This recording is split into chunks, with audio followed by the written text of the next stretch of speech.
We're live. Well, I'm sure people will start showing up soon now that those push notifications went out, and there they are. Steve, John, Lucille, Sue, anyone who's in this, and it's filling up pretty quick. Feel free to mention, where you're coming from or anything like that. I'd love to see some of the regions represented. I know we have some folks out in Europe, but wherever you are, feel free to send the city or anything like that. There were a couple of things I was thinking it might be good to talk about in this live stream, but also feel free to send questions, and if I can take a look at them and catch them, just even keep them brief because when they're longer, the chat populates really quickly, so it can be tough for me to keep up with. So let's see. Over the last few weeks, I have been in North Carolina. I was in Charlotte. Hey, Illinois. I see you there, Evie. Um, Massachusetts. And I also want to mention for the folks who are getting into this chat, organizing wise, I recently put out, yesterday, I put out an article talking about the elections. Hey, Linda. And the way that, some people interpret that as saying that we don't need to vote or we shouldn't vote. And fact is, New Jersey, Mount Holly, been there. I do want to make it clear that they can't capture elections and rig elections in every single race all over the country unilaterally. And so if you do the work to find to one lobby your current politician or your current the politicians who are currently in office where you're at and get them on board for the sort of things that need to be done, like aggressive prosecution of corruption and investigating and prosecuting people related to the Epstein files. That will clean house. That will present an asymmetric benefit. So before we even have an election, every single day you could be going to your state attorney general's contact form and telling them, hey, we need a task force. Do it for your governor too and your state house representatives, but tell them we need a task force specifically focused and funded to go after and investigate people related to the Epstein files. Because I think I saw a quote today that some of the people in the Republican Party are saying, gosh, if everyone in the Epstein files goes to jail, there's only going to be 3 people left in this administration. Great. Good motivation, guys. Let's get after it and put those people in jail. So, yeah, let these politicians know that you support them. A lot of them, they are not courageous. There's isn't anything about the job of a politician that makes them inanely courageous or something. But what does influence their behavior and help them do the things that we need them to do is intense influence campaigns that escalate over time. It's just behavioral psychology. We mix incentives and disincentives. We make it really clear that we're going to show up for you, we're going to support you, and we're doing this in every single state with other politicians to get them to step up. This is everybody here gets to be a lobbyist for democracy. Decentralized, distributed democracy lobbying unofficially.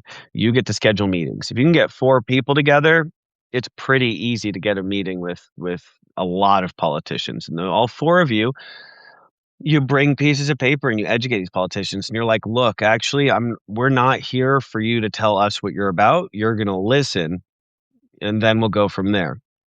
And you educate them like, hey, states need to step up. We're not going to be able to count on elections, bring facts, bring figures, whatever you want. I will do what I can to equip people. And if they're on board for actually taking the steps that need to happen, because we actually know what needs to happen to defeat fascism in this country. It's go after corrupt politicians, restore democracy where you have it. Soft secession is part of that, making sure that people have quality, standard of living affordability, and parallel structures at the local level so that they can't be taken away or leveraged at the federal level. We don't need it to be an existential crisis that Donald Trump is the president. The way we escape that is just by leveraging what our founders gave us when we started this country, which is a system that has dual sovereignty. States have rights, cities have rights, the individuals have rights. And so we can use that to, at the city level, protect reproductive rights and free speech and, all the different important. I mean, also, like, gosh, you know what would be great if we could do some more citizen lobbying on is the 4th Amendment, protect people from unwarranted search and seizure. Gosh, imagine how much better off we would be if we just across the board. A city can start implementing it. A city can say, we also value the Constitution, and so we're going to protect our residents from having their Fourth Amendment rights affected. So we're going to pass a law that specifically addresses that. And that's the future we should be trying to move towards, is where police officers recognize that their job is to protect your rights before they advocate for the guy. Like they shouldn't. It's not about having a monopoly on force. It's that they should, like, when a police officer intervenes to stop someone from committing violence on someone else, it's about protecting their life their right to live, their right to move unimpeded, the right to exist safely. That is a valid use of governmental powers, and so that's something I'm hoping can pull off more. Also, for any folks out there who are part of the distributed ALEC thing that we're doing, sort of citizen lobbying with legislative model legislation, feel free to mention it in the comments, because you all are absolutely crushing it, especially in the Discord, but more broadly, getting in touch with every single state representative. Because if we can just find 5%, 5% of Democrat state representatives in this country, I mean, I think the number's around 3,200 that we have total. So 5% of them, if somebody wants to do the math in the comments, they're welcome to. But I won't embarrass myself by trying to show my lack of math skills. So if we got 5% of these representatives to sign up for actively proposing legislation in every state legislature, even where the places where it's going to fail, to say, let's, Child Sex Trafficking Investigations Act and Justice Act, that getting brought up in all 50 states for a vote, that's going to get media in every state and every jurisdiction. It can and it should. And it's going to put these people on their heels. If we get 10 states to pass that, all of a sudden you have, Bondi, Patel, all these different people, even Trump. Let's do it. Let's have everyone possible brought in for depositions. Every attorney general could be leveraging power that they currently have. Look up the Martin Act with Letitia James. It gives her, it's how she was able to extract punitive fines from Donald Trump totaling millions. And so it previously was for financial and securities fraud, but we can apply the same thing to corruption and to preventing the cover up that is happening right now with the Epstein files. We got a lot of Merrick Garland types. Somebody mentioned in a comment that Mary Moriarty, the Hennepin County attorney who refuses to prosecute Jonathan Ross, is a Merrick Garland type, where it's like, are you working for the opposition? Because it sure feels like you're doing everything you can to slow walk this investigation and to slow walk justice, and to tell us, gosh, guys, I'm working on it behind the scenes. We can't tolerate that anymore. That's how we ended up here. That's how we went 4 years after an insurrection without Trump ending up in jail. And so, the final stage of authoritarian capture, mention it in the comments if you know it. What's the final stage of authoritarian capture? 3, 2, 1.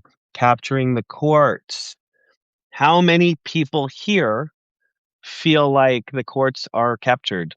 I don't know. Does the Supreme Court have an openly partisan stance? Are they actively working in favor of one party blatantly? Are they actively working against the U.S. Constitution? Well, the answer is yes. They care more about helping the Republican Party become a single party rule than they do about defending the Constitution.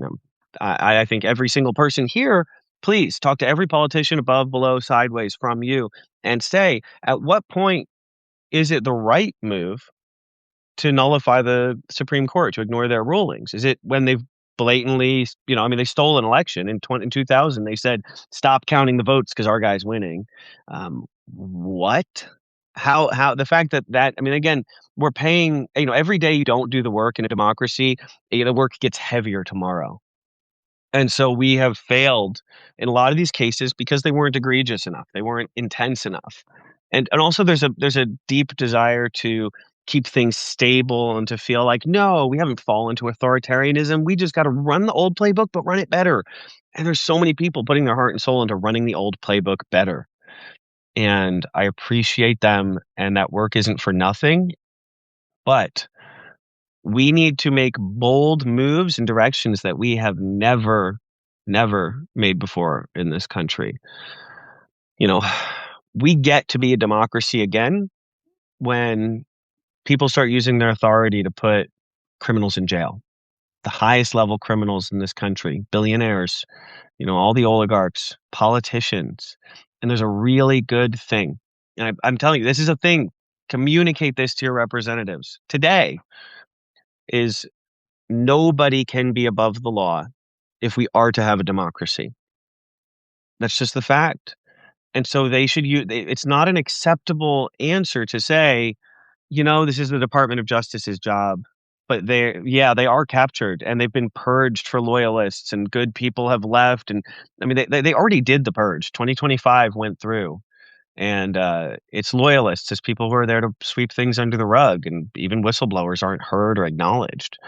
And so we need cities, county attorneys, state AGs, governors. Governor, what can you do? Issue an executive order to form a task force to put Epstein, to investigate the Epstein files and start aggressively. We don't have years to handle this. There's an asymmetric benefit to prosecuting corruption. Republicans are more corrupt than Democrats. More of them are more corrupt. More of them work for America's enemies. So that's the work for us to do, is to get the good policy in the hands of the powerful people, to make it clear that we're going to call for them to resign.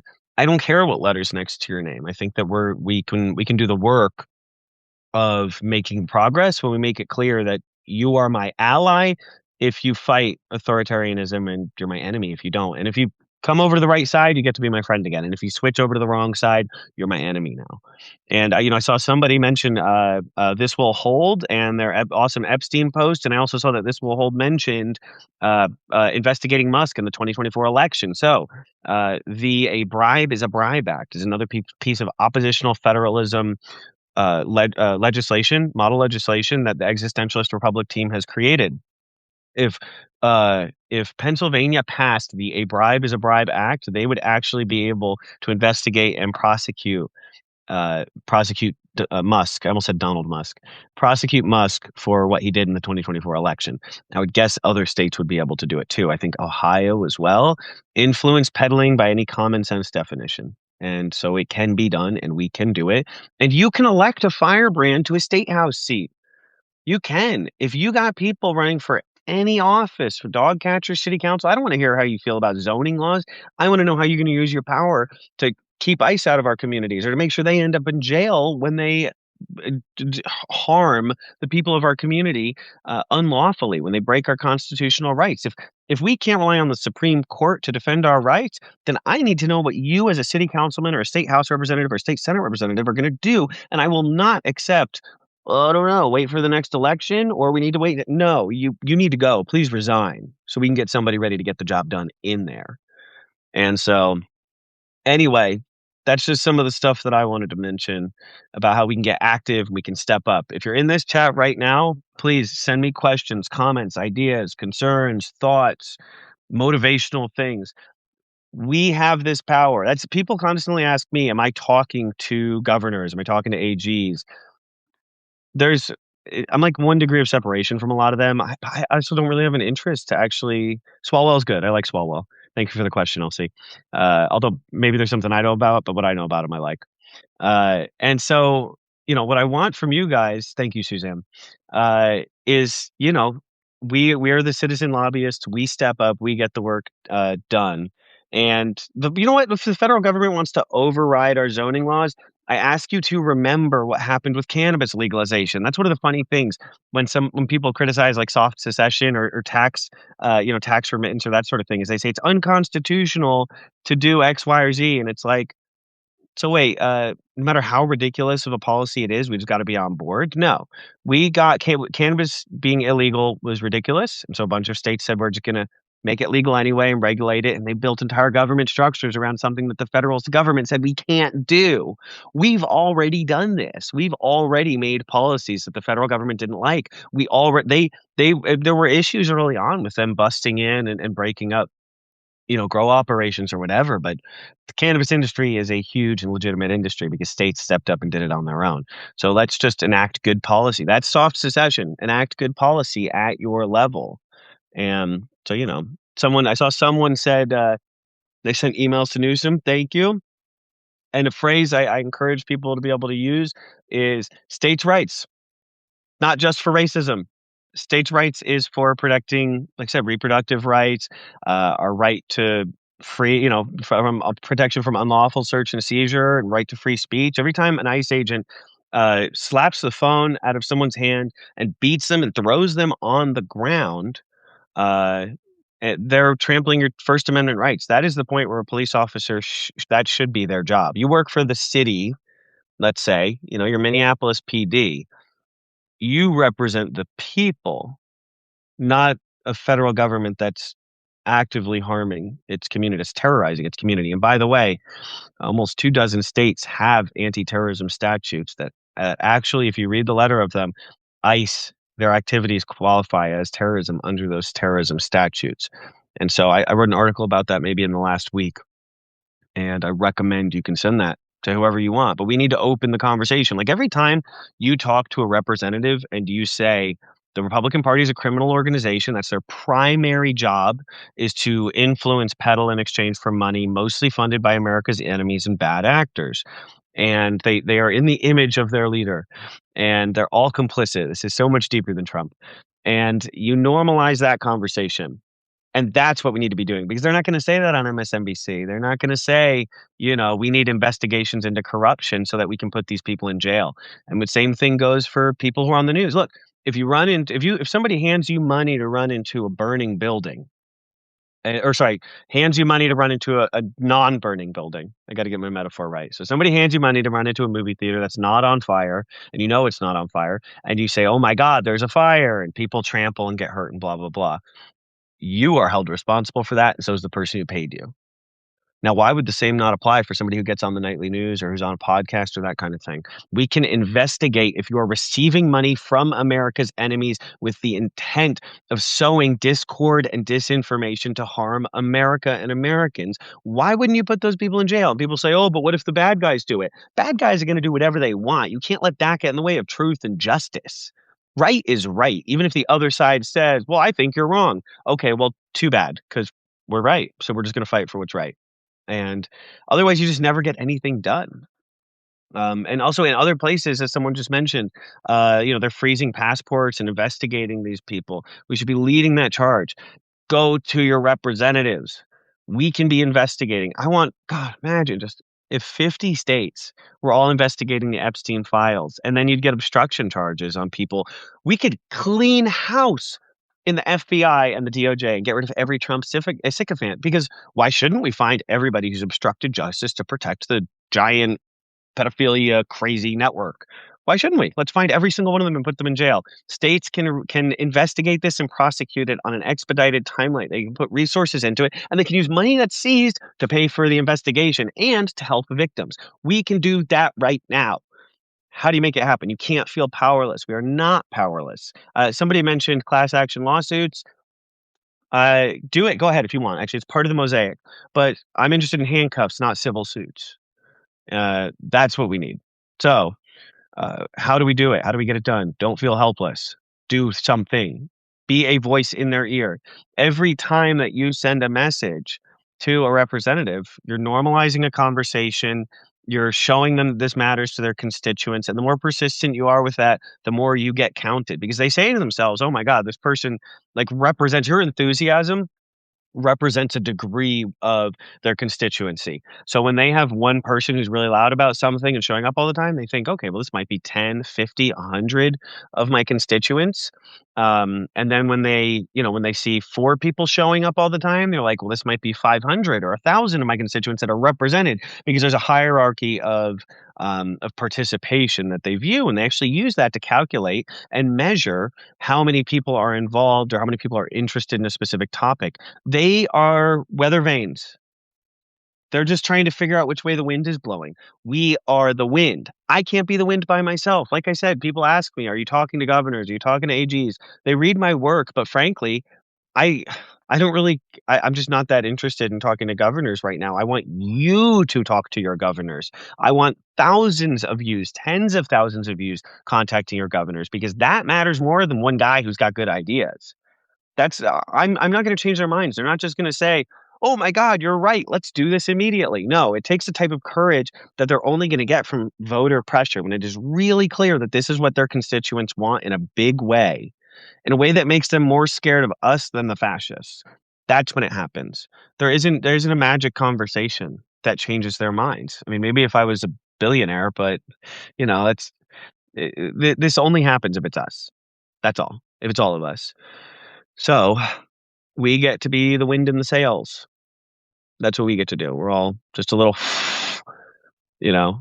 Um, so yeah, contact Chris Mays, Biggs, and the Epstein files. Good. Yeah, I mean we need state level task forces and state level investigations to do this. So I'm gonna wrap it up pretty soon. If you have questions, try and throw them in real quick. The Discord is at the Existentialist Republic. The YouTube channel is also at the Existentialist Republic. For people out there, we are interested. We're trying to crowdsource some stuff right now on educating folks about soft secession, about oppositional federalism and uncooperative federalism, about just some of the other things like the different the four pieces of model legislation, the A Bribe is a Bribe Act, the Child Sex Trafficking Investigation and Justice Act, the Means Testing Corporate Welfare Act, and the A Bribe is a Bribe Act. And so, thank you, Linda. I appreciate you. Folks out there, if you can either throw some money into the buymeacoffee.com/the ER, or if you have these skills to help us make these educational videos, what do I think of the role of Secretary of State for protecting our elections? It's important. Put pressure on everybody. If that's where your mind goes, contact them, have the conversations with them. Do that. Go the path of least resistance towards you as an activist. You don't have to be the pop-up protest person. You don't have to be the this or that person. You might be the person who just says, "Can I schedule a meeting with X, Y, or Z?" Your Secretary of State probably doesn't hear from that many constituents. So it's a good move. Comptrollers and all sorts of different roles. But yeah, at the Existentialist Republic, I want to make these educational videos because they're going to move so much farther. Literally every day, I've had experts look at the Existentialist Republic, and they say, "Whoa, your engagement is so intense. Like the audience that follows you is there in a big way, but the reach isn't that strong. It's long form. Most of our content is written." And so not a lot of people are reading. And making video content, I am learning, can be very expensive if you just go straight up paying everybody. Why is the Fourth Amendment routinely violated at every airport in the public? Because fascists have been running the country for a while. Yeah, so we got to do some work on that. We haven't been pulling the weeds. And so, yeah, buymeacoffee.com/the ER is how you could contribute to us paying professionals to make video content. But also, if you're watching this, please help us. Like we're stretched to capacity. Everybody who works with the Existentialist Republic is doing as much as we can. And we need video content that can help educate people. Kurzgesagt Act is one of my favorite channels, CGP Grey.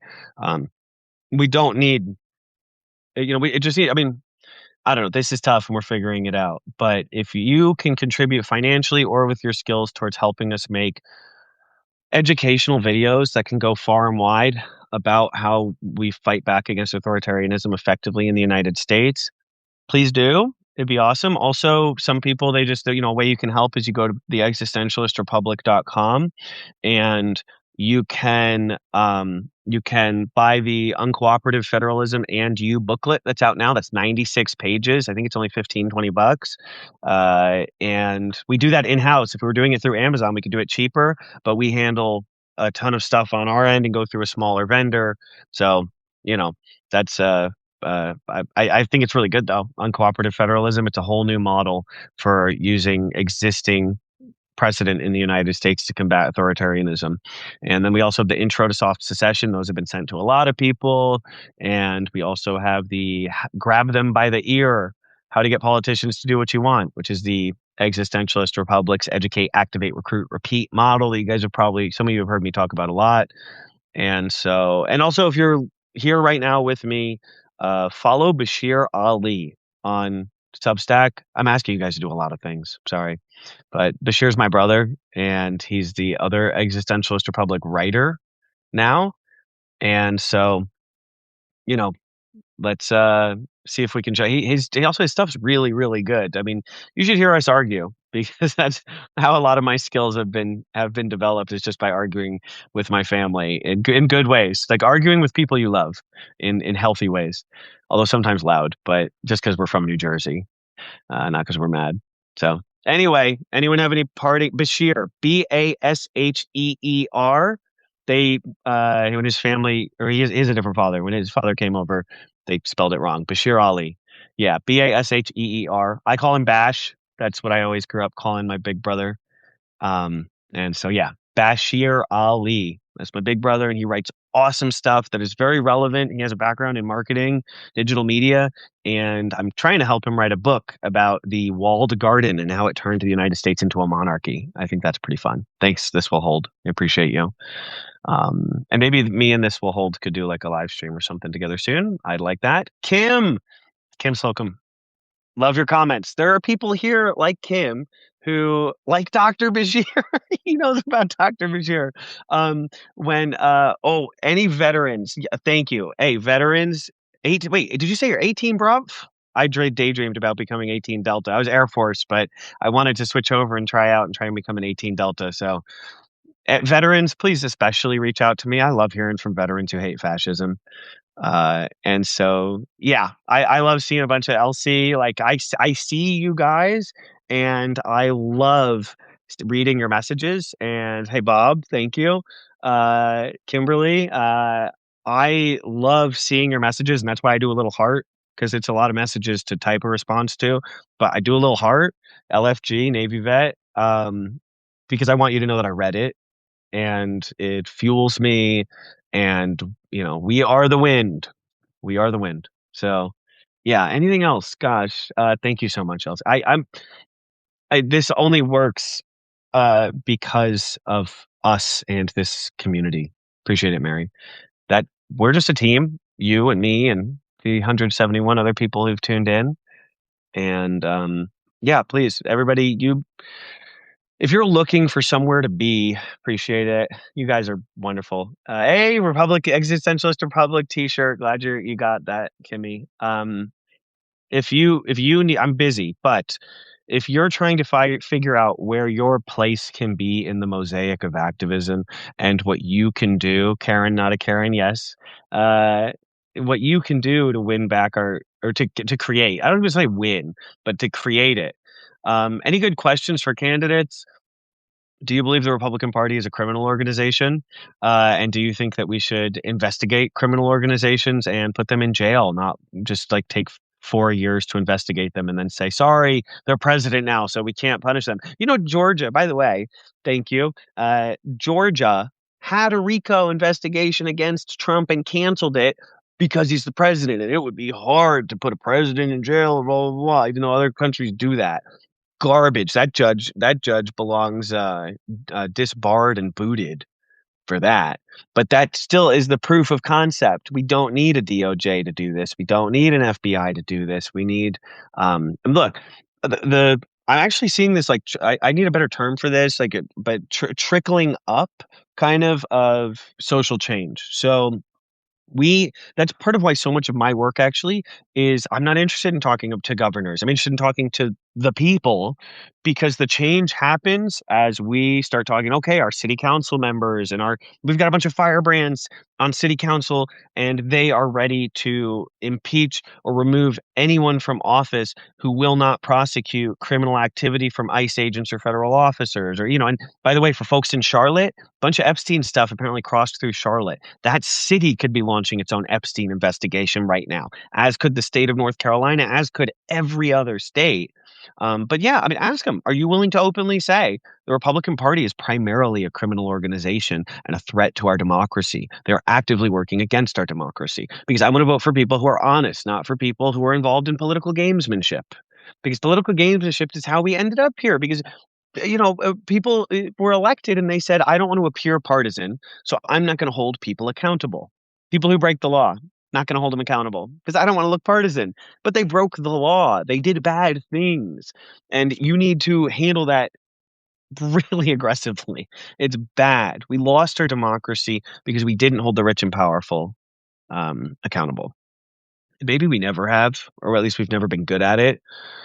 But there are places where it happens, and these can also be those places, as can many inside the United States. I'm gonna try and see if I can let me scroll. Oh, I can see more of them. Am I willing to arrest? Yes. Are you willing to arrest federal officers who commit state crimes? Absolutely. That is a great question. Um, yeah, never have in this country. You're probably right, Mary. I think you are. There's been like brief moments, mostly if you steal from rich people. But the social change, it moves upward. We need to be demanding these things, normalizing conversations. That's the question. They should, if somebody's running for a state senate seat and they hold a forum, not a lot of people usually show up to those things. It's pretty common for them to be quiet. So if you get yourself or you get 10 other people to show up, you spread out across the room, and this is something the Tea Party actually instructed their people to do. You spread throughout the room and you have similar questions, then you get to make it look like there is more of a consensus. And we're here for it. We're here to win. Because not playing to win is how we ended up here. We got to play to win because the stakes could not be higher. Could not be higher. I wanna see this one. Let me scroll up. Can we get let's see, wait, where is it? Have I contacted them? Have I done this? Ask these important questions. Are you willing to get rid of ICE? No, say yeah. Say, are you ready to abolish ICE? And they say, that's not my jurisdiction. Say, what are you going to do in your role to protect the people in this community from the most pressing threats that we face? Because it's not my job is an unacceptable answer when you have power, because we all have power, and it's not my job to show up at a No King's Day march. I do it because I love this country and I love the people inside of it, and I want to take care of my fellow human beings. So you're right. It ain't my job to show. It's not my job to show up and tell your ass that we need to be defending democracy. But here I am on a Saturday. So why don't we talk about what you're going to do for America and what you're going to do for your community? Are they gonna fight for healthcare? Absolutely. The SAFE Act, New Mexico. New Mexico is doing a lot of good stuff, and they do not get enough attention for that. So, ICE is a criminal organization and a terrorist organization. Alright, any other questions? Where are we at on this? Yeah, I think we're pretty close to wrapping up. We've got some good stuff here. I'm just gonna shout out again. I shouldn't ask too many things, but we could really use some, if you have these skills or can contribute funding for us to make educational videos on like how it's legal for states to arrest ICE agents. Like I want to make simple explainers that give people, vision. We have short attention spans. Can we quickly explain to people like this is what they're going to say? There's this thing called the supremacy clause, and there's this thing called dual sovereignty, and there's this precedent here, and we got to be able to explain it in simple terms. I try to do in my articles, and uh, we got to communicate that in a way where it's more viral and able to spread. And so I've talked with tons of state legislators all over the country, and it's awesome. And I'm telling you, they like these ideas. I've had state representatives who are sitting across from me, and we're drinking coffee, and they're just like, "Yes, I can't wait to bring this for a vote." These policies that I showed you guys, when people are like, "Oh, they're all spineless. Nobody's going to do it." I've sat down with people who are going to do it, and I would rather sit down with any state senator than a governor, or a state house member. I would rather sit down with it. Like, these are the people who are gonna bring them up for votes. They're the ones who are less concerned about the political ins and outs, and what if I upset there's less political gamesmanship the lower you go, so that's actually where you need the most extreme people. Do not be more measured at the lowest level, be the most unhinged at the lowest level. Like, no, we're demanding the max, and that's how we get it done. So, yeah, again, if you have these skills or can financially contribute, like on buymeacoffee.com/the ER, we wanna make video content that helps educate people, video explainers. If you can help make those video explainers using your skills, please. Soft secession, oppositional federalism, uncooperative federalism, prosecuting ICE agents, uh, Mary Moriarty not prosecuting Jonathan Ross. Like, let's make each of these real. I want these videos out there. I want them highly shareable. I want like 5 different versions of each one. We need to be unhinged to deal we need to unhinge ourselves to deal with the nut jobs. I agree. And so and also I will say there's a lot of these politicians who bug me because they're fire, but they're not brand. Like they want to be a firebrand. They got the fire, but they don't got a brand. They're not putting anything down. They're not passing the policies. They're not making the legislation happen. And that's cool that you joined an organization with a funny name like FAFO, People Against Federal, Federation Against Federal Overreach or whatever they call it. But they're not prosecuting agents. They're not doing the thing. So GTFO is what I would say. Unhinged. We're unhinging. So yes, please. Thank you also to be true. You called MN Minneapolis or sorry, Minnesota per my suggestion. This stuff gets through. I'm telling you, a lot of very powerful people in this country are familiar with me because you guys are actively thorns in their sides. And that is so much more powerful. I'm like, no, deal with them, not me. That's what I want is deal with the people. Yeah, don't sit down with me. That you're the ones I want them to be listening to. And so yeah, Washington, much love. Uh, but yeah, so I'm gonna keep saying some. I am gonna be a little repetitive, guys, because people still keep coming in. And so, if you can help us make this video content that talks about these ideas, because I'm not interested in building a brand around myself. We have the existentialist republic, but ultimately it's about the ideas. As we can see from the civil rights movement, uh, the government in my parents' lifetime killed activists and civil rights leaders factually, provably, demonstratably, substantively. That last one didn't work, but you get the idea. So we can't have leaders. Actually, we have to just all be leaders because they just can't assassinate 50 million people. And so we step up. But also these Republicans, they'll rule over the ashes of what's left. That's why this is such an existential risk. Repeat, repeat, repeat, repeat. That is definitely true. And so I will repeat.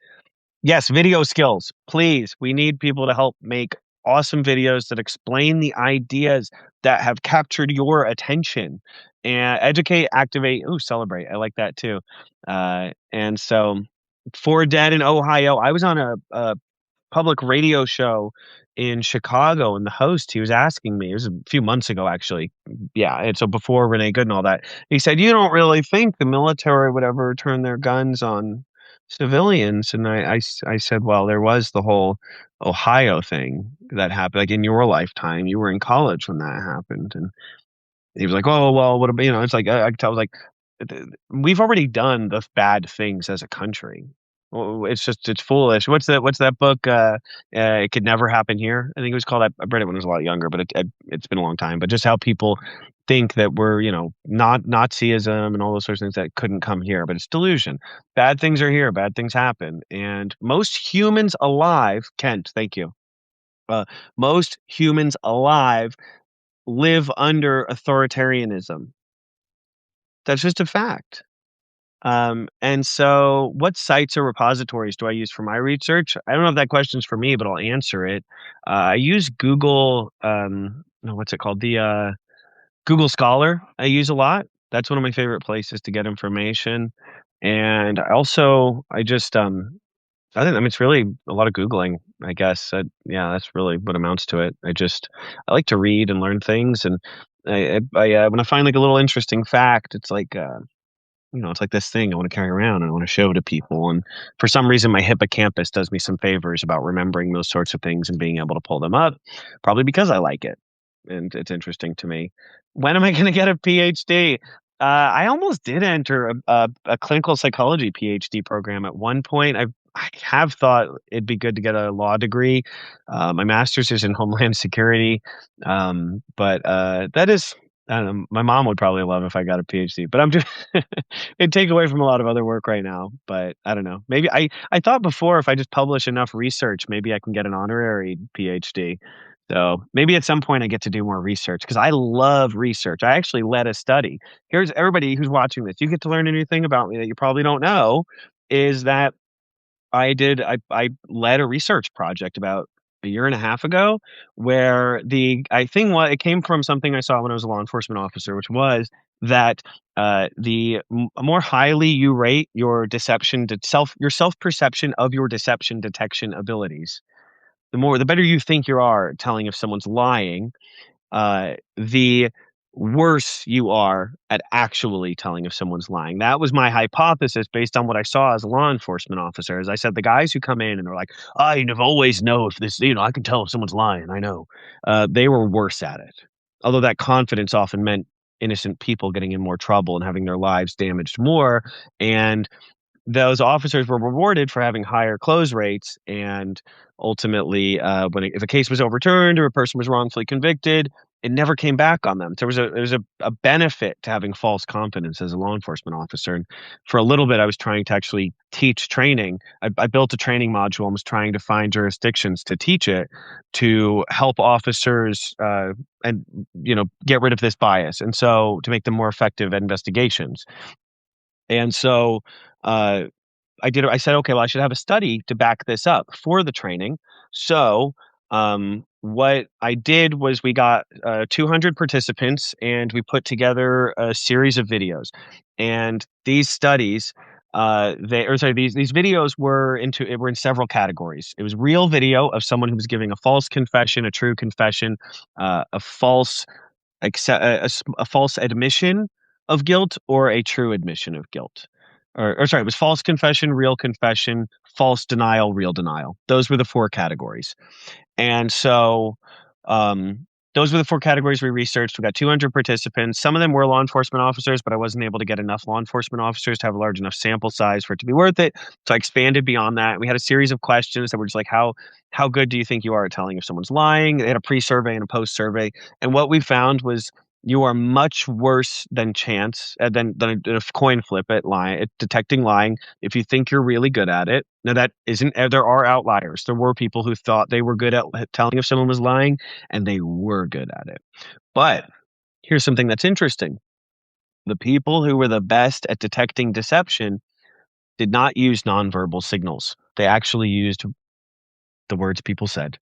They asked questions. They were really good with their questions, and they paid a lot of attention to what people said in response. So I hope the day comes where I can treat I can use that research that I did, and I can use the modules that I wrote to sit down with law enforcement officers and help them be put less, don't put innocent people, put fewer innocent people in jail, and to more effectively catch the people who do commit wrongdoing. You know, and for some people who are here, I'll tell you another thing. I had a friend recently tell me, and he's a fellow anti-fascist veteran type, and he said, and yes, listening is a critical skill there. And so he said, "Talk me out of it. I'm thinking about joining a police department or something." And like I said, they're like progressive activist, or I don't know if he's a progressive, but he hates fascism, and I believe supports strong social safety nets and that kind of thing. And so, and I wanna follow up on that DHS question in a sec too. Also, a bunch of states have gotten rid of private prisons, some soft secession wins there. But, yeah, so I hope some he said, yeah, he was thinking, he's like, "Should I, talk me out of becoming a cop?" But actually, uh, I was like, "No, there's good departments, actually." There's are departments where they require you have a bachelor's degree in criminal justice, which you should know the law if you're going to enforce it, and, they have good benefits, and they treat their officers well, and they give them training. That there's good training and bad training, and the good training is, have respect for the people you're pulling over, and also, like the Washington State Patrol, they get shipped to different communities, and they have less of, like, a weird camaraderie and more of just, like, an appropriate, healthy one, and then also they get hired and fired by a separate, um, uh, human resources department, so it's not actually Washington State Patrol that hires their new officers, it's Washington State Human Resources, so there are ways to improve those sorts of things. As far as the future of DHS, woof, good question. Especially, people are like, "Oh, your master's is in Homeland Security. What the heck is that?" Well, just so people know, national security is outward facing, Homeland Security is inward facing. Future of DHS. It would just be great if we could have morally right, ethical people there who just focused on the dual goals, walk and chew gum, care about human rights, keep people safe. The Constitution, we hold these truths to be self-evident that all men are created equal. That doesn't say all Americans are created equal. And I think that if we held that standard more truthfully, we wouldn't be in the mess that we were in. Of course, we wouldn't. We wouldn't. I don't think in Iraq or Afghanistan or Vietnam or any of that, um, if we treated them with those same rights that our founders said were self-evident, that all men are created equal and worthy of rights and protections and autonomy and safety, life, liberty, and happiness. Um, then, which I think happiness is where universal healthcare and those sorts of things sit, but that's besides the point. We'd be a lot better off. And so, yeah, I think I missed some other questions that looked good too while I was talking about my research. But yeah, abolish CBP and ICE. They're terrible. Forget them. Why is the Minneapolis DA refusing to prosecute Goods killer? Well, okay. It's tough to nail down whys without using it's just there's a lot of assumptions related to that. I was just talking about like investigative tactics as a law enforcement officer, and one of the challenges there is you have to see where the evidence leads you. I think a couple things are true about Mary Moriarty. She has a she has a track record of burning bridges with progressives and Democrats. She called Tim Walz gay, or sorry, she called him homophobic. Sorry, she called him homophobic in a very baffling situation. Like a ton of LGBT organizations defended him, and just a lot of people were like, "What is this about?" And then she had she was taken off cases by Keith Ellison. She handled things poorly. She's had dealt with like misconduct issues. She's bad at her job. I'm just going to say Mary Moriarty's bad at her job, and I wish she would resign. And she's refusing to prosecute what should be an open shut case. It's Derek Chauvin. It took them 4 days to press charges. It's been 38 days, and this is a very. I have a 15-page, 6,000-word document that you can check out on yesterday's article that shows there's completely sufficient evidence publicly available. We don't need shell casings to see that Jonathan Ross killed Renee Good, and to prove that in a court of law and put him away for at least 40 years. So there you go. There was a cat. Where was she? That was Zelda. Zelda Lynn. Um, let's see. DHS doesn't need to exist. Yeah, I mean that's not a bad point. I think there's a lot more we need to do. It's tough too. I think I want us to be able to be safe and to help other countries and to be able to be a good ally. You know, there's cases where we want to be good neighbors, to be able to be supportive, but also power is corrupting, transparency, accountability, etc. But sure, we could get rid of DHS and then just use those resources in new ways. And I think you got to do that. They say one bad apple spoils the bunch, and that means you got to get rid of all those apples.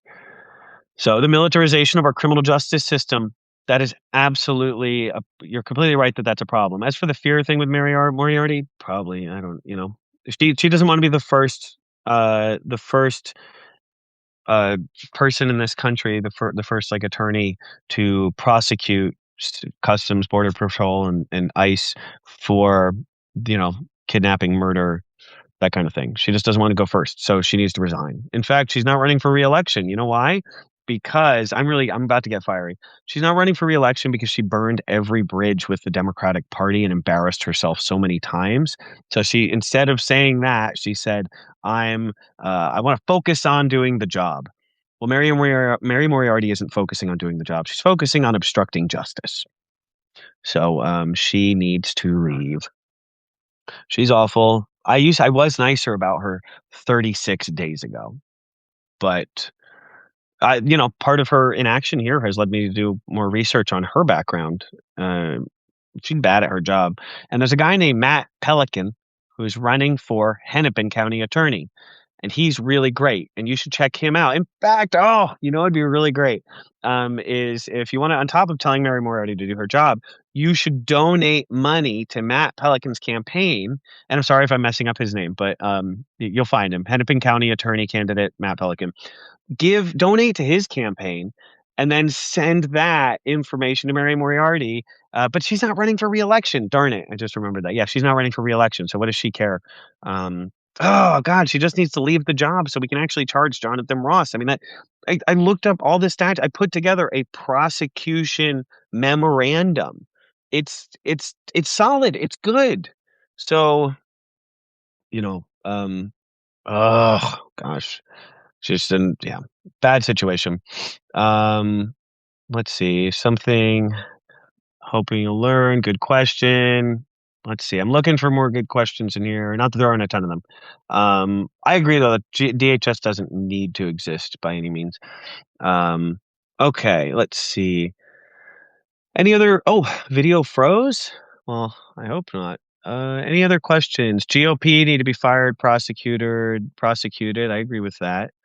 Shoot. Well, any other questions? I mean, I'll probably head out soon unless I see some other ones right now. I know some people are mentioning having video issues, so sorry if that's affecting anybody out there. But yeah. Oh, and I will mention again, buymeacoffee.com/VER. All right. We need video content. If you have skills, you can do money, you can do skills. We need to make more videos, video content about soft secession, uncooperative federalism, and oppositional federalism, about why states can prosecute ICE, about why Jonathan Ross, we have everything we need to send him to jail, about just all this stuff.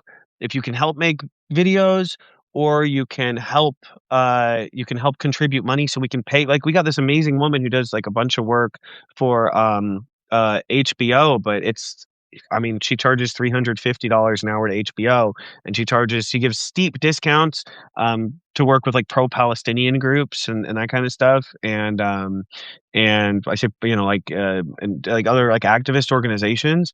And it's but still, if you're going to pay the professionals who have like the highest skills, you end up paying a lot of money because it takes a lot of hours. And I'm still learning a lot about creating video. And if we could just group source this where either you help fund it or you help create it.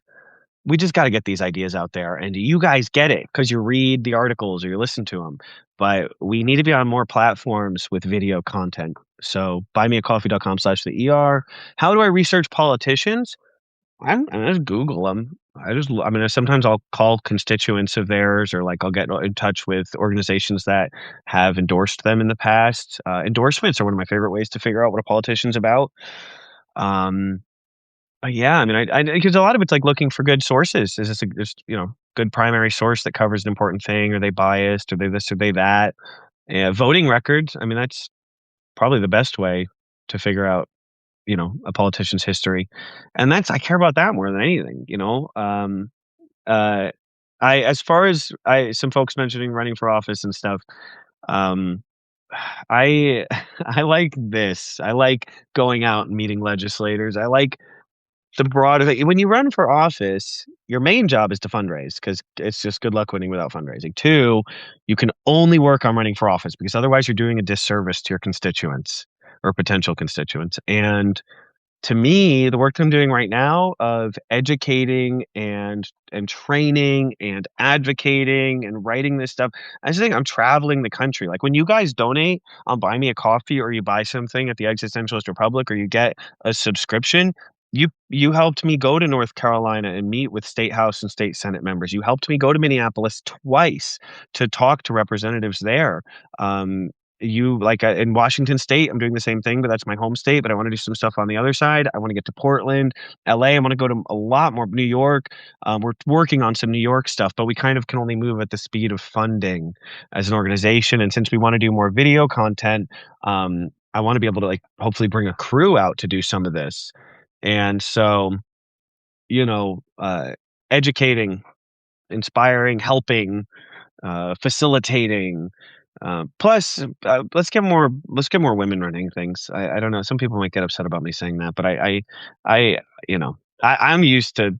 I'm really loud. I'm a small dog, so I got a big bark. But I want to be a really, really good support player for you guys and for awesome candidates. And I'll be in 17 years. I'll be 50, and maybe then but I'm really loving what I'm doing right now. I gotta say, and I feel like I'm doing I know I'm helping. Gosh, because like, I mean, these politicians, I sit down with them and they're just like, "Whoa, that's a great idea. Let's do it. We're gonna bring it up in a few weeks." And say activists, we hang out, we talk, and they say this is very helpful. Thank you for giving us this information.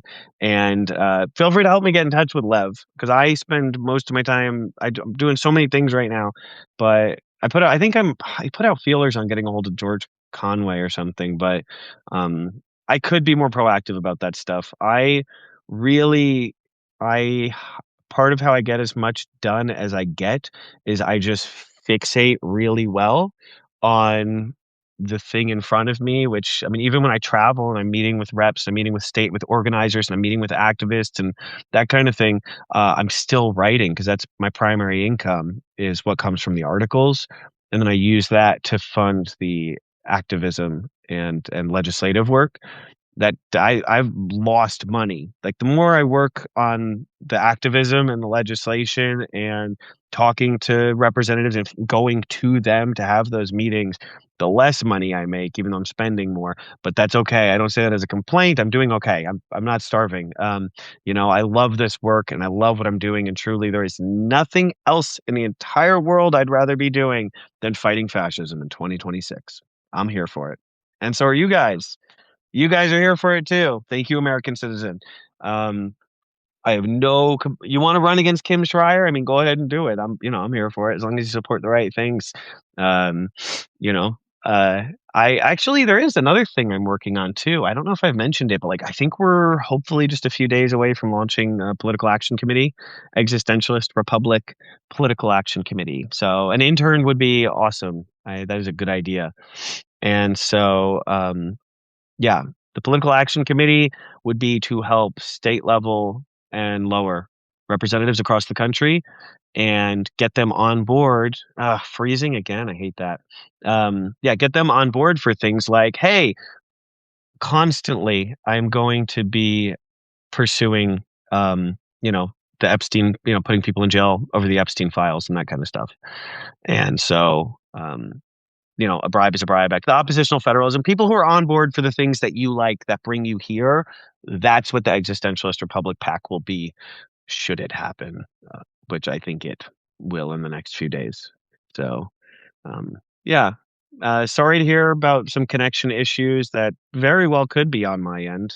I don't know. Maybe see if I can get any of my cats over here. It wouldn't be a good video without them. Wait. Hi, everybody. Wait. There's the kitties. The whole gang saying hi. That's my cats, for those who are wondering. Uh, you are on my website and I ask people to subscribe to you. Well, thank you. I appreciate you asking people to subscribe. That's very thoughtful. I mean, you guys do a really good job. Would I consider leaving Substack? Yeah, I'm on Ghost, but problem is like this is where I make most of my money. It funds the entire existentialist republic machine. Like probably 90% of my money comes from Substack, 5% from the website, 5% from Buy Me a Coffee. Um, and so the machine would grind to a halt if if I was off Substack, uh, pretty much immediately, because also the other things funnel through it. So I did set up a Ghost account. The Overton Wire was the domain I used actually. Um, but and there's a couple articles on it. I'm trying to put like some of my more serious legal oriented stuff on there. I guess it's all serious, but um yeah. Uh, so I want to say Mark Andreessen is not like a primary. He's not the owner. He's a guy who invests in a lot of startups and a lot of tech companies. And so Mark Andreessen, bad guy, don't like him, but he's like he's just another rich dude who invested in a company. Um, but yeah. So this is sorry about the freezing, guys. I don't know what to do about that. I don't know. But this is Enron, by the way. Yeah. I'm really sorry people are getting frozen out. But anyway, uh yeah, if anyone wants to help make videos, you can just make them. I'm not going to be mad if you just send me a video about soft secession, but you can also ask me for guidance, thoughts, helps, assistance. Um, I mean credit would be cool. if you're working on stuff. But the main thing is like let's make sure we get these ideas out there and we get them out persuasively because that's what matters is that we really get this done. Because we got to educate people. We can make any sort of social change happen. It's just about two. One, you use the right formula: educate, activate, recruit, repeat.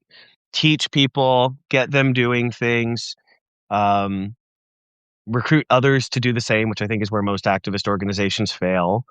And not, I mean, yeah, probably get an F on most activist organizations.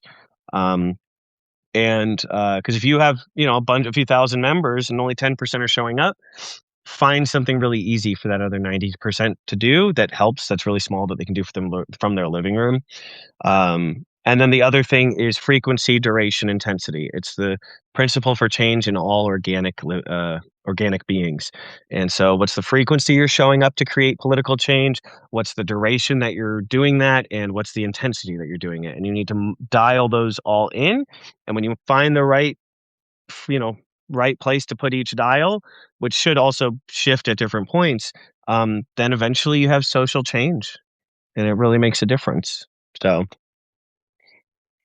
Anyway, I know. Oh, Zelda might end up in front of the camera too. I'll grab Zelda. Let's see. Come on, girl.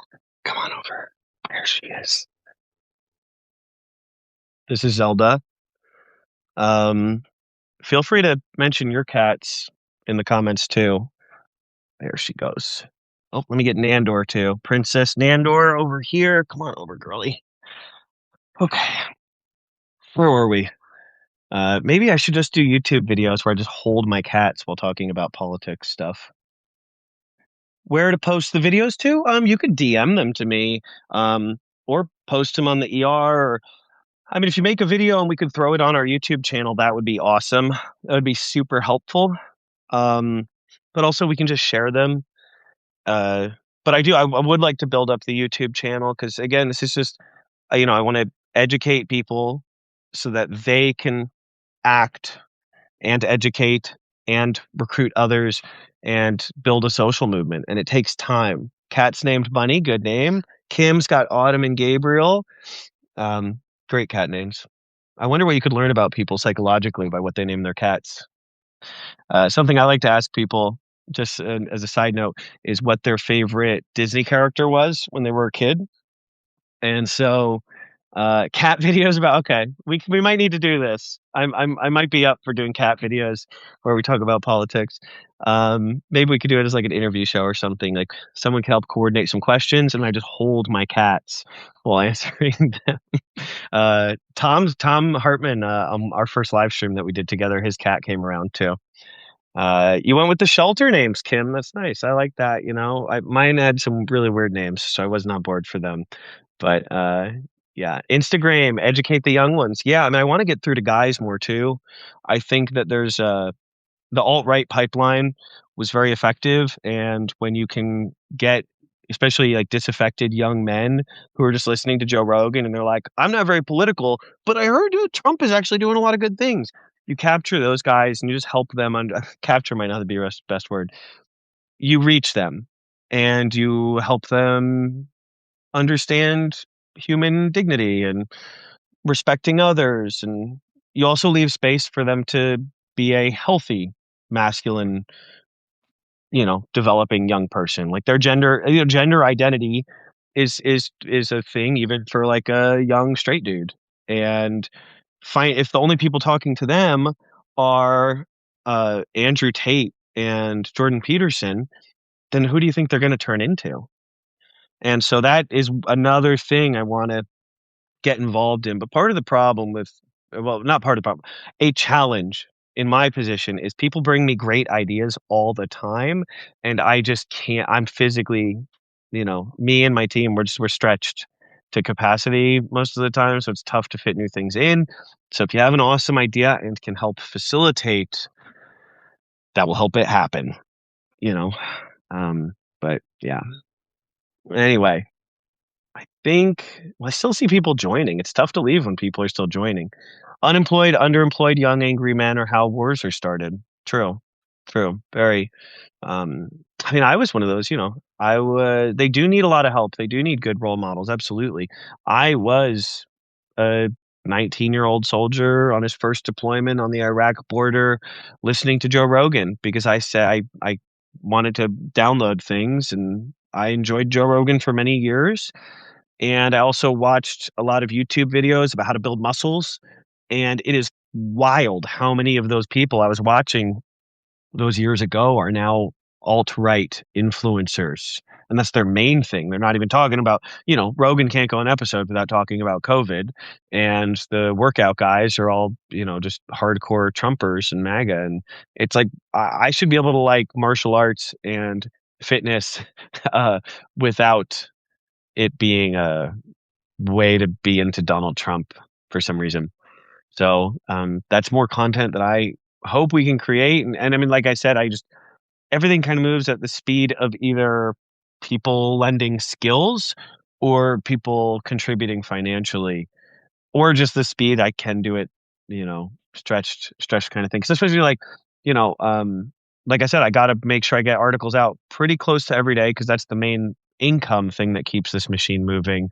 And so uh, that just leaves less room for the other things, although the articles are crucial and I love writing without a doubt. But uh, to be able to build movement on these other platforms with these ideas would be really great. The YouTube channel being a pretty early goal for that. And then the political action committee, I think that could be awesome. I'm actually curious what some of you think about this idea. I was thinking that if any politician signs up, it gets approved by our political action committee to uh, to receive an endorsement and some publicity, and we would do some marketing for them like, hey, this person's running on trying to have the state prosecute people in the Epstein files, that, and doing literature for them about that. But if they don't follow through on the oppositional federalism legislation and they don't follow through on their commitments, then the political action committee will commit to spending twice as much on helping someone run against them next time. Yeah, you gotta have a carrot and a stick. Politics moves at the speed of politics, sometimes insanely fast and sometimes unbelievably slow.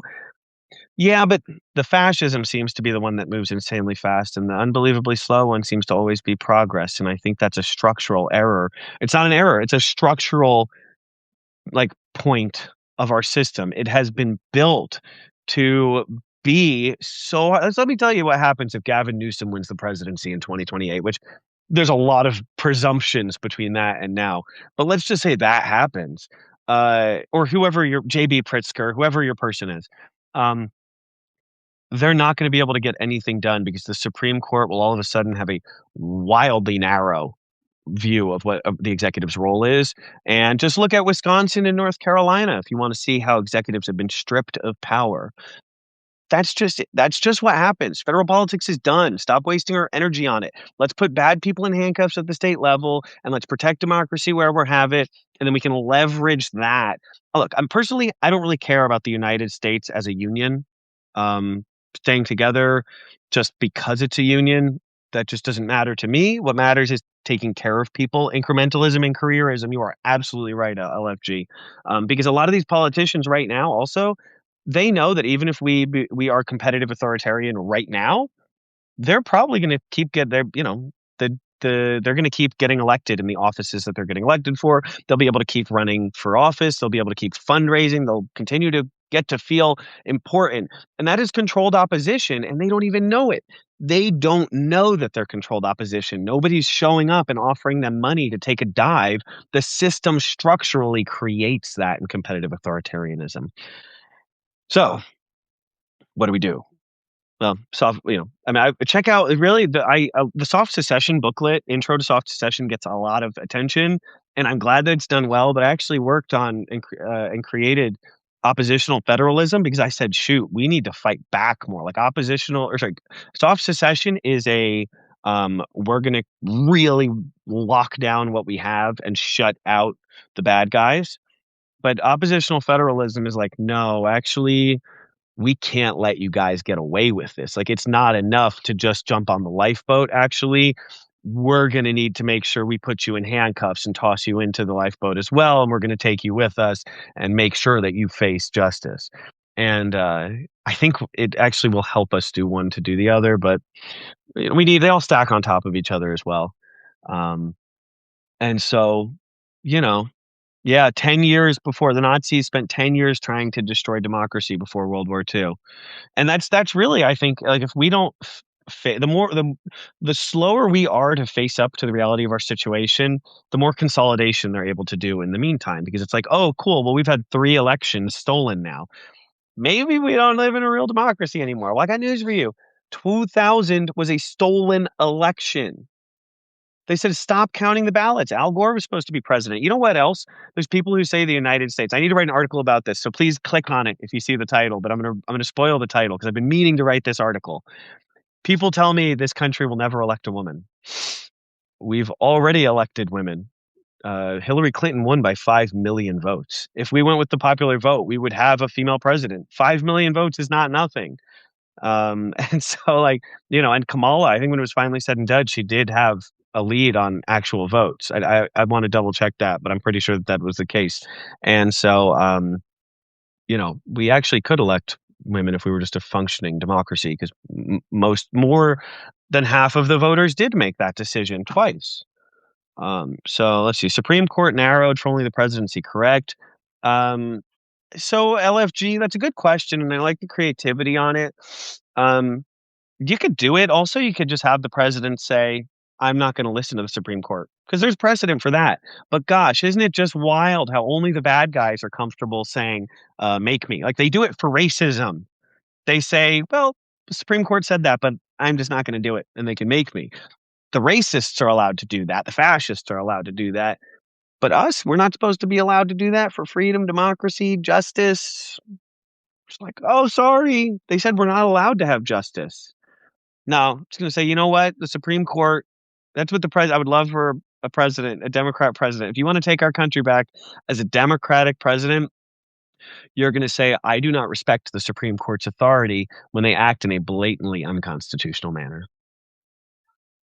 That's all it takes, actually, and the bad guys have done it so many times. So, maybe, but we don't need to wise up at the highest level. Like, I don't disagree. If that comes to pass, let the vice president and the president do as they should. Do as they must for the defense of our values and our morals, because the values, I value the law to a lesser degree than I value humanity or justice. Fugitive Slave Act is a great example, and there have been others. It's like, if the government said right now, I mean, Kavanaugh stops. Okay, well, every officer who does a Kavanaugh stop should be arrested or charged or something, because um, the Supreme Court decided to rule in an unconstitutional way. Same for the emoluments clause. They've destroyed it. So, stand for justice and stand for what's right, or resign, because that matters more. These are the moments we need courage. Um, let's see. Would the party? I think things could get wildly unpredictable about what is to come in good ways if we do an effective enough job of capturing the enthusiasm that there is right now.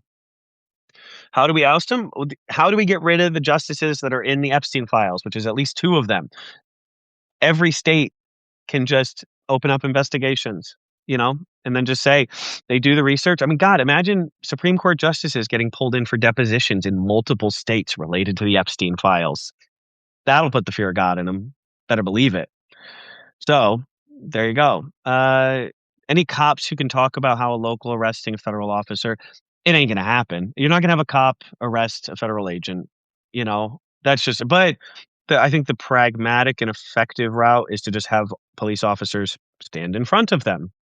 Say, "I'm not gonna let you do this. I've been given a lawful order that when you do X, Y, or Z, I am to stand in front of these people. And if you assault me, you will be charged. And if you assault them, you will be charged. And I'll be fired if I do otherwise, and maybe arrested also, or charged." And, you know, that's just one route. But yeah, I think the thing with the Supreme Court justices, have those conversations. There's people who follow me who I've spoken to, and they're like, "Hey, I'm calling up the governor. I'm calling up this person, and I'm telling them X, Y, and Z." And I'm like, Sweet. You have a direct line to these people and you're telling them. And we just have to accept that it will take time, but people underestimate what they can get done in a day and they overestimate, sorry. People overestimate what they can do in a day and underestimate what they can do in a year. So I just want us to, how do you eat the elephant? One bite at a time. All of us, although I like elephants. Well, actually, no, but the Republicans are an elephant. That might be a good example, although they're probably toxic. So all of us every day, a little bite of the elephant until it's gone. Cops can arrest federal agents, by the way. That absolutely is true, David. If they break the law, I mean, look, if whether it's an ICE agent or a US senator, is there any doubt in any of your minds that if an ICE agent or a US senator walks up into a town square and slaps somebody in the face, local cops should arrest them and charge them under local criminal statutes for assault? Now, while these cases can be moved to federal court if they're in color of their duties, it's really weird old language. Actually, moving it to federal court doesn't mean that it isn't being prosecuted by local prosecutors and that um, it isn't still a state violation that is unpardonable by the president. I will also say that if things get worse, then we just have to say, you know what, actually, you're welcome to prosecute this in federal court, but we're going to continue our case locally because the federal courts are so blatantly corrupted that we know we won't have justice if we allow the case to go there. And courage gets easier the more people step up. That's one of the cool things about it is every time you decide to be a judge or a state representative or an activist and an organizer or a protester, whatever you want to be, every time you display that courage and make that move, it makes it easier for other people to do it because you're pooling your risk. It's less dangerous to be courageous for every one of us who also steps up. And that goes for governors and AGs and state representatives. And as we can compel one of them and then two and then 10, suddenly it becomes really easy. I remember a politician telling me that he said, you never get more donation checks than the day after you win. And then all of them, everybody says, "Oh, I had it in the mail before the election, but I didn't realize," you know. And so they want to be on the winning team, and they want to be able to be on the right side of history. And it just the threshold for courage gets easier and easier to jump over the more people we get to sign up. So start with one. Start with a city council member. Start with a school board member. Start with whoever. How would I get more people to protest? That's a really good question. So I cover a lot of this in my book that's about to come out, Toppling Tyrants, 400 pages long, field guide to dismantling American fascism. And but there's something I cover in there called the multiplication engine, which is about uh, using marketing and like there's a lot of things in marketing about contacting and communicating with people regularly and giving them really small, easy asks to build the reflex in them to participate. So for some people, showing up to their first protest feels like a lot. Can we just get you to show up? Hey, just five of us are meeting for pizza or trivia. But when we all get there, I'm going to send you this link. This is for the state attorney general. We're going to tell them that we want them to open up a task force to investigate and prosecute the Epstein, really, people involved in the Epstein files when it intersects with our state. And so all five of us are going to do that together, and then we're just going to eat some pizza and hang out, or we'll do it at the end. And get that going.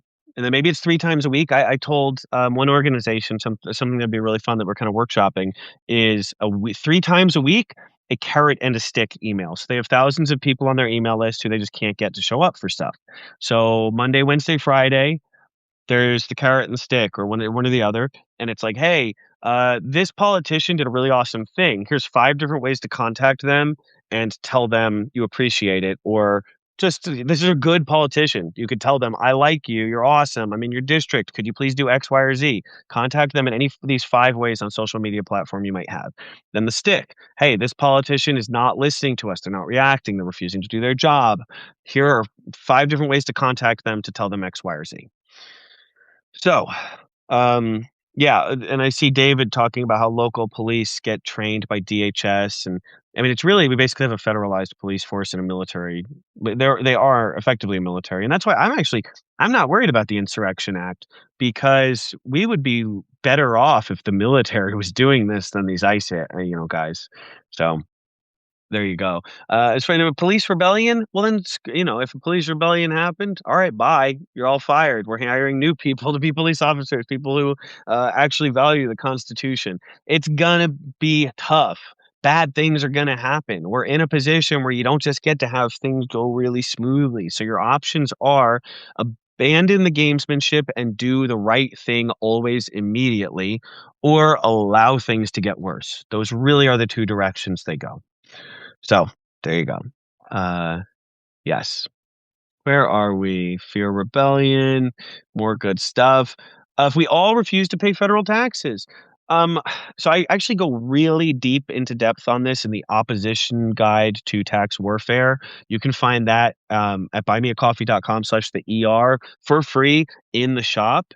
But I mean, there's a couple different ways. Check out that booklet. It goes into just like there's ways to extend your taxes, and if somebody wanted to lead on the federal taxes thing, that oppositional guide to tax warfare, it details in particular from individual to state level responses. And with the individual ones, there's a suggestion that CPAs start a sort of volunteer organization where they help people like file the forms necessary to delay paying their taxes, and even advanced enough you could have like indemnity sort of coalition around the tax situation, just so that way you have almost like a union, a taxpayers union, to just fight the cases wherever possible.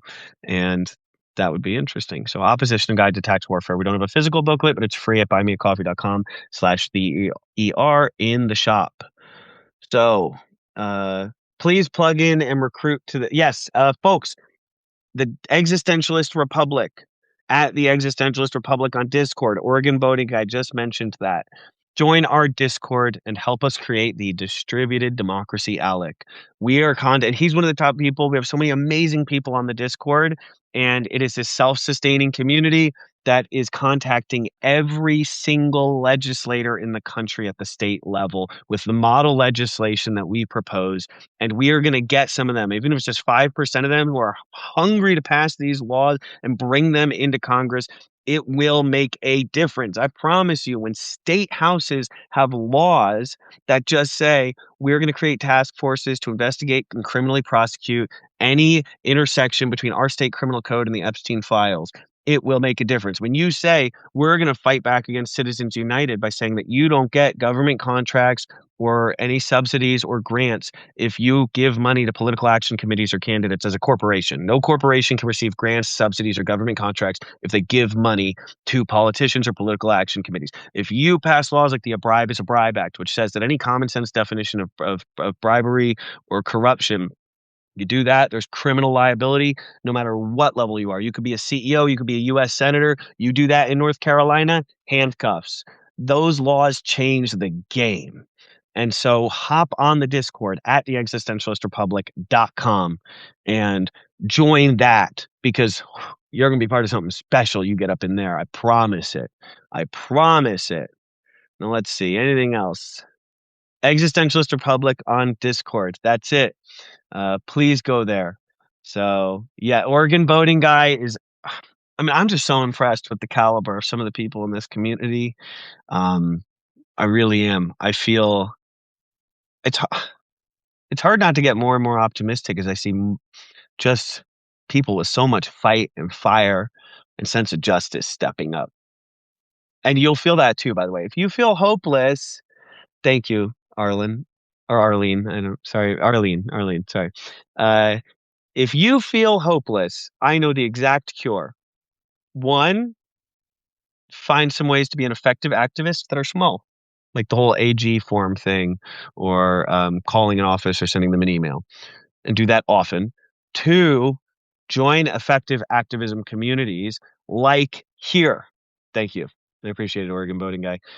You like when you join these organizations, the right ones, or you just do it on your own, or you invite people to collaborate and participate, because I don't really see the Existentialist Republic as a particularly hierarchical organization.